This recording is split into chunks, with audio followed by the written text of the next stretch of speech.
زید نے اپنے دوست بکر سے کہا کہ تمہیں یہ چیز نہیں مل سکتی، تو اس نے جواب دیا اگر اللہ چاہے گا تو مجھے یہ چیز ضرور ملے گی۔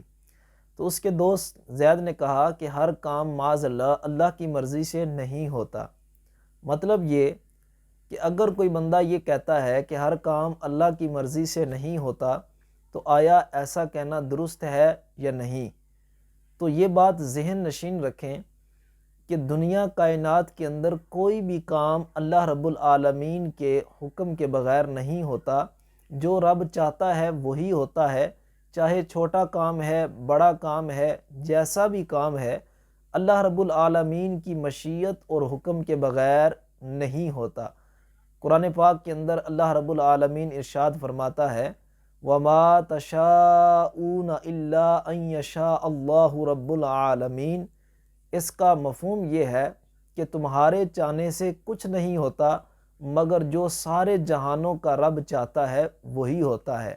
تو اپنے معاشرے کے اندر ایسے جملے بولنا، اپنی گفتگو کے اندر ایسے جملے بولنا کہ معاذ اللہ ہر کام اللہ کی مرضی سے نہیں ہوتا، یہ صریح کفر ہے کہ جس میں اللہ تبارک و تعالیٰ کے حکم کا، قدرت کا انکار کیا جا رہا ہے۔ تو مسلمان کو ہرگز ایسے جملے نہیں بولنے چاہیے، اور اگر کوئی ایسا جملہ بولتا ہے تو اس کا ایمان ختم ہو جائے گا، اس کو تجدید ایمان کرنا ضروری ہے، اور اگر اس کا نکاح ہے تو اس کو تجدید نکاح کرنا بھی ضروری ہوگا۔